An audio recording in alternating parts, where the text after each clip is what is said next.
Hello everybody, it's the Historical Gamer once again, and today we're returning to War on the Sea, a new game out by the folks at Killerfish Games, the developer of Cold Waters and Atlantic Fleet, and this is episode number 50 of our Let's Play series, playing as the Allies in the Operation Watchtower campaign. So far things haven't gone well. Port Moresby, Japanese, Santa Cruz Island under Japanese attack, Guadalcanal firmly in Japanese control, and Milne Bay under Japanese attack, although we've begun a counterattack there. Where things are going well is on the naval side, where we've wiped out a huge percentage of the Japanese surface fleet, multiple battleships, almost all their heavy cruisers, almost all their, or a bunch of destroyers. And realistically, if this was a real campaign, Japan would have withdrawn a long time ago, just based off the surface losses. We've also done a devastating job on their merchant marine, and so things are going pretty well there as well. In today's episode, we're picking things up with an American aircraft carrier being chased by a Japanese surface task force, although likely a task force without sufficient strength to threaten us. But in this episode, we'll see, what happens when an aircraft carrier is caught in a naval battle, because that can happen. It's not quite Taffy 3. I don't think we'll have battleships bearing down on us, but we'll see how this plays out. Hope you guys enjoy. Please leave your thoughts down below, and I'll catch you guys next time. As always, this is taken from a live stream on my Twitch channel. If you're interested in joining those, there's a link in the description so you can. And without further ado, let's jump right into the game. Enemy dive bombers! Fuck. Where are these guys coming from? Any chance they got a carrier around? That'd be fun. All right. We got our fighters up. Hopefully we can shoot these guys down. We spotted them pretty far out. So I'm hoping the enemy isn't in close on us. Our fighters are right over top. That must have been a change they made in one of the patches. They must have made aircraft appear where they are on the strategic map. That was not always the case. And I think that also explains why we've been seeing increasing numbers of battles occur at extremely short range, is because if you're really on top of each other in the map, then you end up on top of each other in the tactical battle, which again, that was not always the case. Thanks for the follow, Adius2 and Connor McEwen. Get your stream to help fund the diaper party. Yeah, I don't know. I feel like the most I generally do in terms of asking people for financial support for the channel is like, in my videos, I'll be like, yeah, if this game is on Nexus GG and you want to buy it already, then you might as well buy it through my link, because that helps. But a lot of games aren't on Nexus. I don't even have a Patreon. Maybe I should, I don't know. It's just never been something I've been like overly focused on, like, give me the monies. All right, come out of the sky, Wildcats, get them. I might do a Patreon at some point. I feel like I need to have something. Just gonna fly right by. Well, at least we got one of them. Got another one of them. A third one. Nice. So my fighters will... Well, I like how rather than like clicking on the one remaining bomber, I just... Are my fighters gonna get in before he can drop his payload?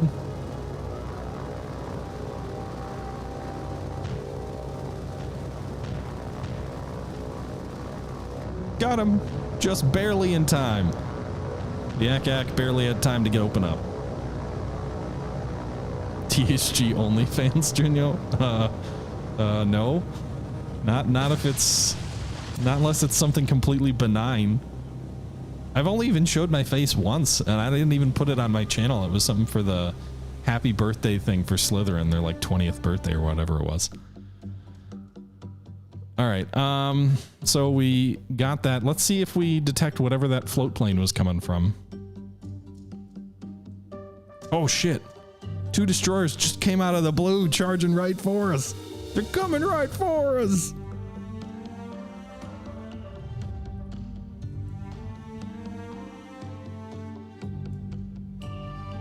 What? Seriously, they just came out of the blue, just like, here we come. All right, so I feel like rockets work pretty well against enemy destroyers, so let's try that again. Meanwhile, Task Force 8, pull back, run away. No gunfight.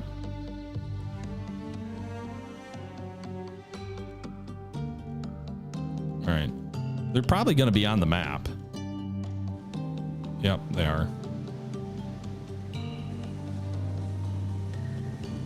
So they may get some shots off on our carrier, but I think we'll be far enough away that they won't do too much damage.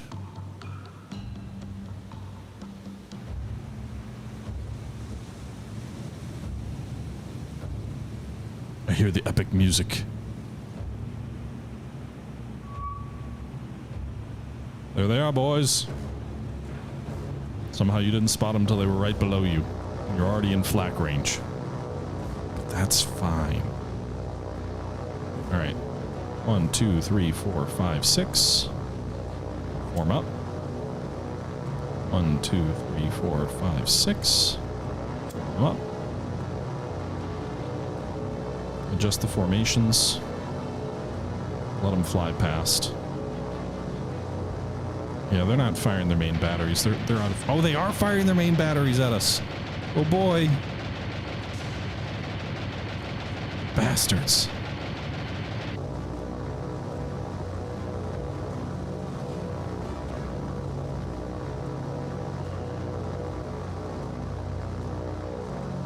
All right, Wildcats. Go strafe the fuckers.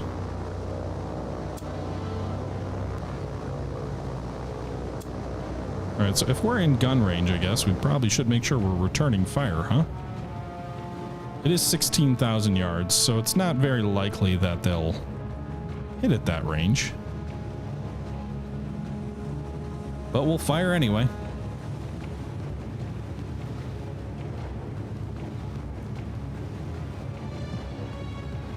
The destroyers in this task force, a lot of them have twin 5-inchers, so they're actually better surface gunners than they are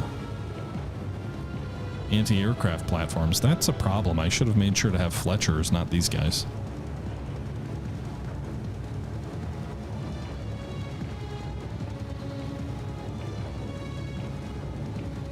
But yeah, almost 20,000 yards for some of those guys, so...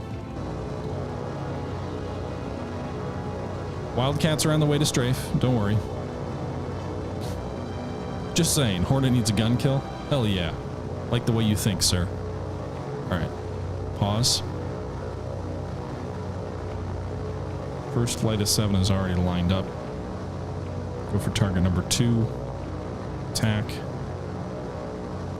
Second flight is going to have to come in a little bit later. They got to get out ahead of the guys.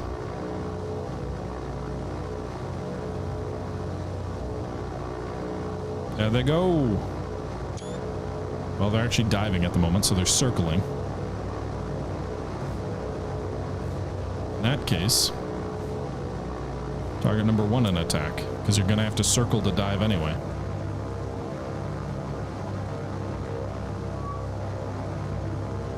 It's a Minakazi at number 2.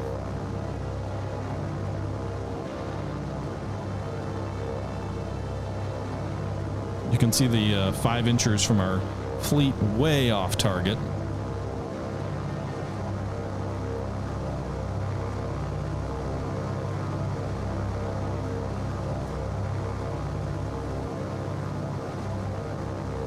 That, I wanted you to do a broadside in, not tail.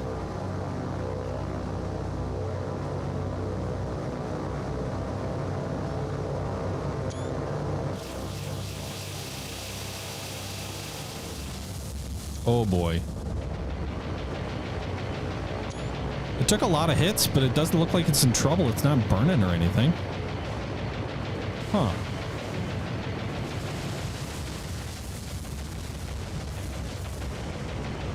Same for this guy.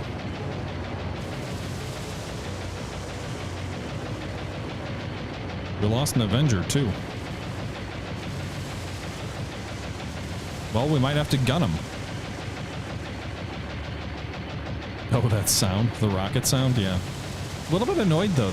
The game, which I had not been having a lot of performance issues in the past, seems to really be struggling with, I don't know if they made some changes that maybe like made it look better or something graphics wise, or I don't think I changed anything from an encoding perspective that would have made much of a difference. So I'm really not sure.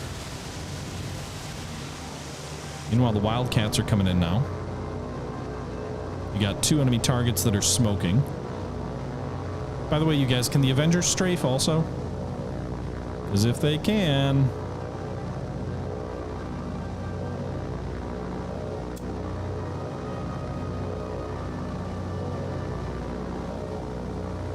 Machine gun fire coming in on the Wildcats. You wouldn't do that? Well, I don't want to just like wait 10 hours while we gunfire these guys. I don't want to take any damage to my carrier by mistake. By the way, these 5-inch shells are splashing all over. You'd think a couple of them might actually hit them. Hey, nice big explosion there on one of those strafe runs.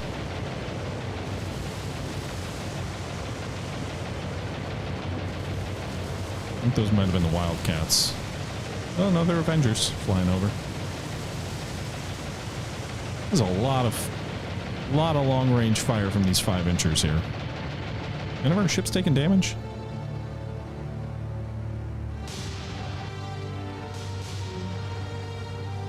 We lost another Avenger. Another Avenger. So it's a Yagumo and a Kazi. So I guess bombs are the way to go against all ships. Rockets work against subs, but...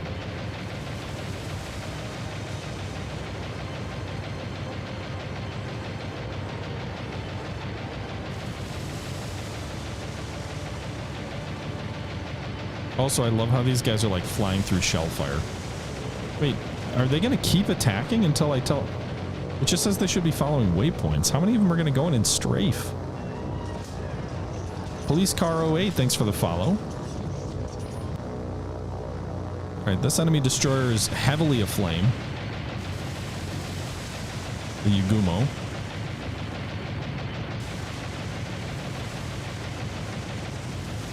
Or, sorry, Minakaze. The Yagumo is... Well, they're both on fire.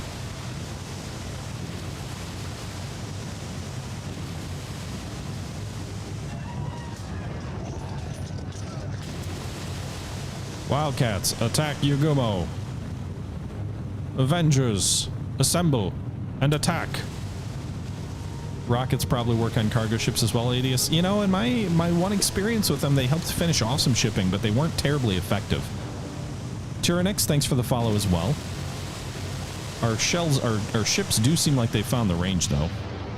Looks like we've got an 84% solution. We're still at 15,000 yards, which is crazy long for 5-inch. Like, that's almost the max range of these 5-inchers, I believe. We sure have a lot of them, though. I'm not too worried as long as the enemy doesn't get any torpedoes out, which I haven't seen yet. My damaged Avengers going in for more strafing. I don't think you can destroy the light armament of the of any ships, like the machine gun armaments or the like Bofors armament. Looks like that first group of Avengers did get another explosion. That second group got another explosion, although we lost a third Avenger by the looks of it.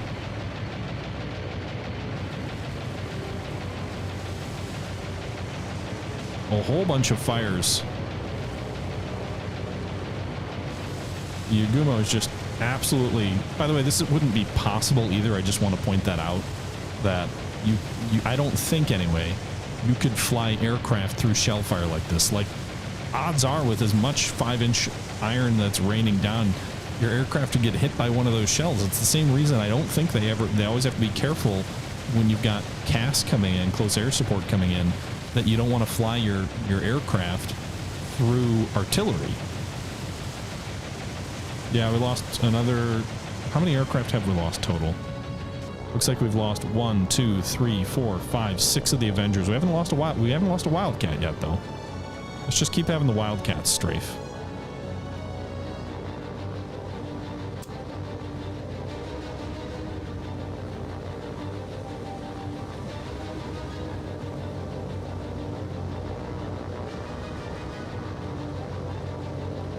Yeah, I think, isn't that one of the things that like forward observers are like responsible for tasking, is making sure that they're not calling aircraft in through, like, I want to say this is the thing that was very, very prevalent probably more so in Vietnam than any other conflict because you had so much CAS and artillery. Now with smart munitions, I think the volume of weapons is down a bit. That would be in the air. But, like, often you'd even have, like, mapped out sections, I believe, where it would show, like, where the artillery fire would kind of block a zone off for aircraft to fly, and so they have to fly around it.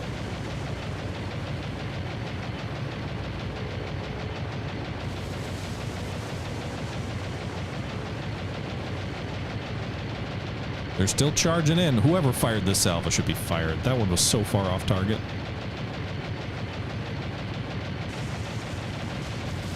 These Japanese destroyers might be renamed the Roman Candle class. They just burn. Come on, Wildcats. You got this thing. It seems like the Avengers are actually better with their machine guns. I don't know if they're as powerful as the Wildcats, but they sure seem to hit more often.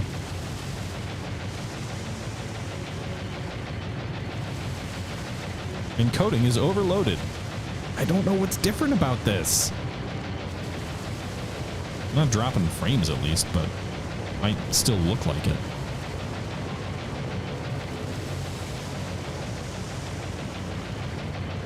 Yeah, the Avengers probably are slower. That's probably why. Attack again, my lads. Another hit up on this lead destroyer. This guy's almost looks like he's dead in the water. I think he's about to go down. This guy's still making good speed despite all the fires. Uh-oh, he's turning.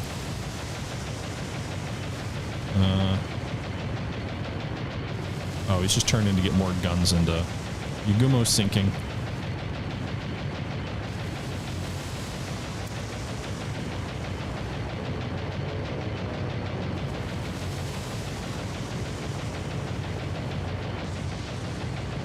Looks like we lost another Wildcat there. Still trying to engage. I feel like their anti-aircraft gun barrels would be, you know, overheating by now. Look at that. It's just fire from stem to stern. There's no one left alive on that ship. There's no one. The thing would be glowing red. Just die.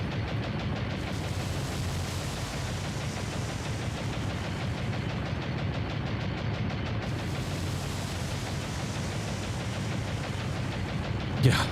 You'd think the torpedoes might have exploded by now. Maybe they're in a fireproof box. It's like a safe.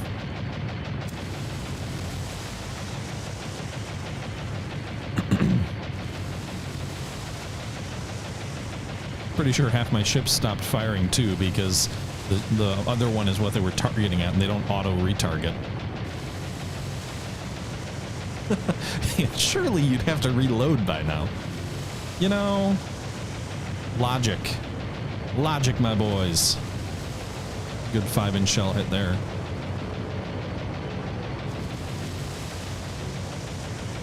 Lost another Wildcat on that pass. I suppose they could have dumped their torpedoes over the side J Street. That's Fallon. They probably would have gotten machine gunned to death by all these planes that are strafing them nonstop. But, you know, this guy's taking more punishment than the Yamato.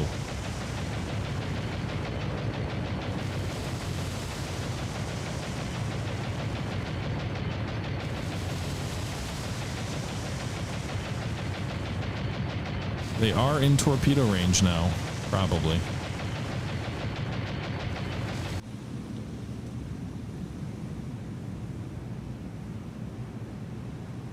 10,000 yards, and we're headed the other direction. They might be technically in torpedo range, but wouldn't be a good idea, I don't think.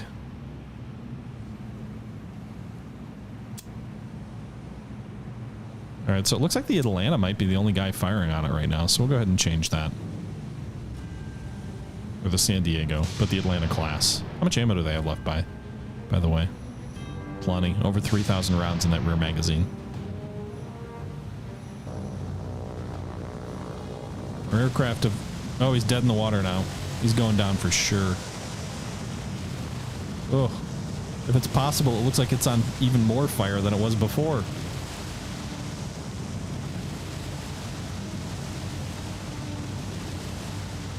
Yeah, Lord, I have seen those little details of when they're taking or giving damage, they get these little flicks off the model, which is a cool little thing.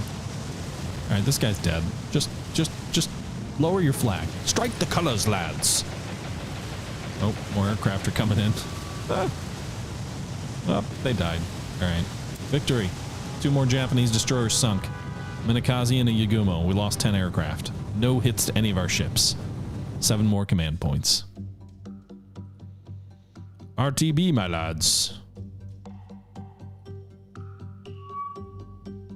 Well. 1 light cruiser and 2 destroyers. Can we head the other direction?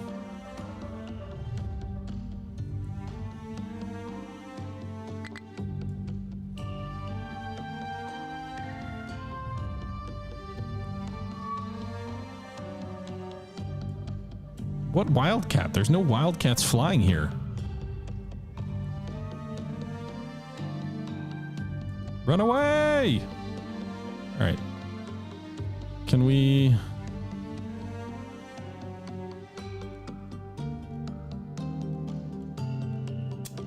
Dauntlesses for the win.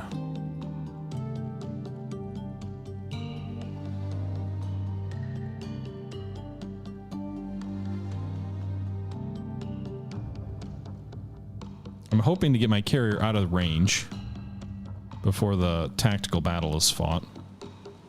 It's still technically on the map. Damn it. All right. Well, you're just gonna have to sink them then, boys. 3 ships, 3 flights of 4. It's perfect.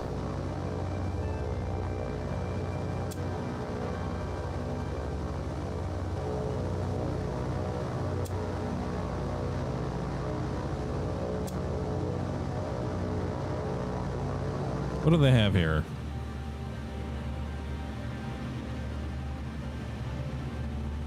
Okay. 1 modern, 1 newish destroyer, 1 older destroyer, and then a light cruiser. I think we're definitely out of gun range, though, for the fleet.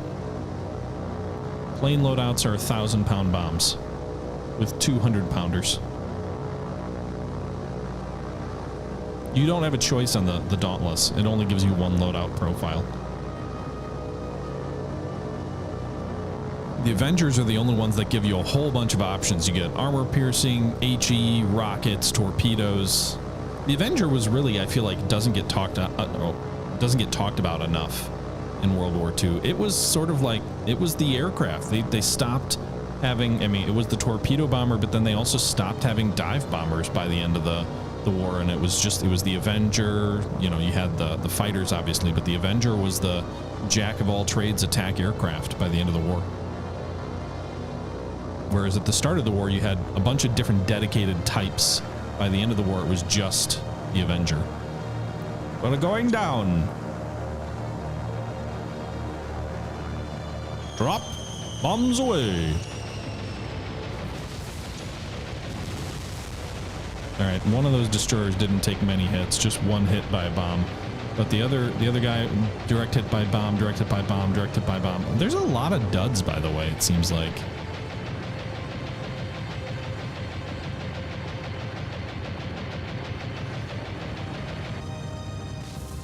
All right, secondary explosion on that cruiser.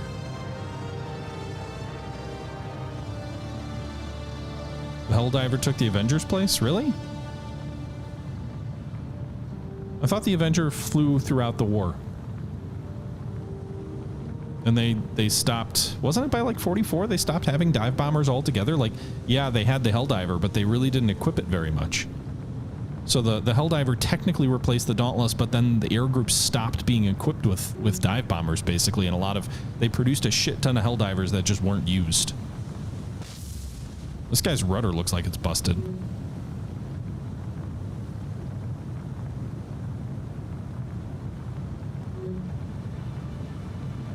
I'd have to go back but I vaguely remember, I can't remember if it was Hornfisher or someone talked about basically how the dive bombers stopped being used by like the middle of the war.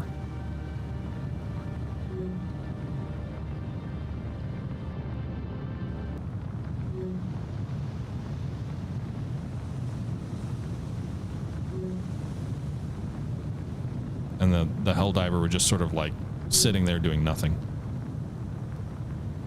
They had like literally like thousands of the damn things like ashore. All right, so that destroyer sank.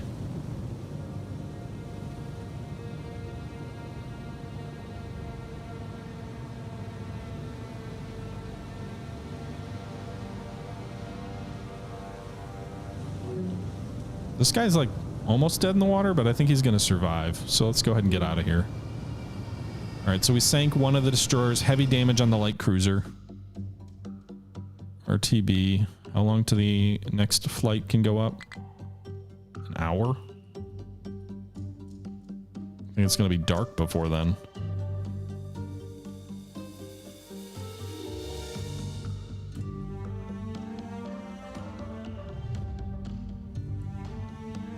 Pause. All right, so our reinforcements arrived at Milne Bay. So go ahead and drop those guys. So we now have 10,000 troops at Milne Bay, which is not making a lot of progress against the Japanese there. Not doing a very good job of rooting those guys out.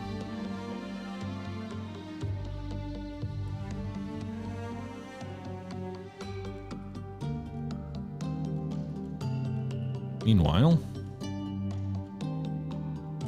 these guys need to close the distance with their 2,000 troops. All right. So the troops are unloaded. So we've almost got 4,000 troops on Santa Cruz, and the fight is now very close to being even, although our efficiency of our troops with the low supply won't be great.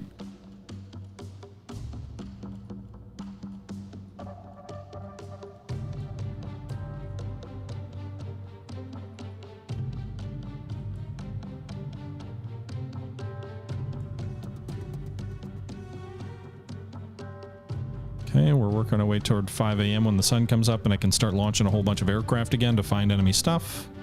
We're there. It's 5:05. But with that being said, I think that's going to do it for today's episode. I know it's a little bit on the shorter end, but this is actually where the live stream wrapped up.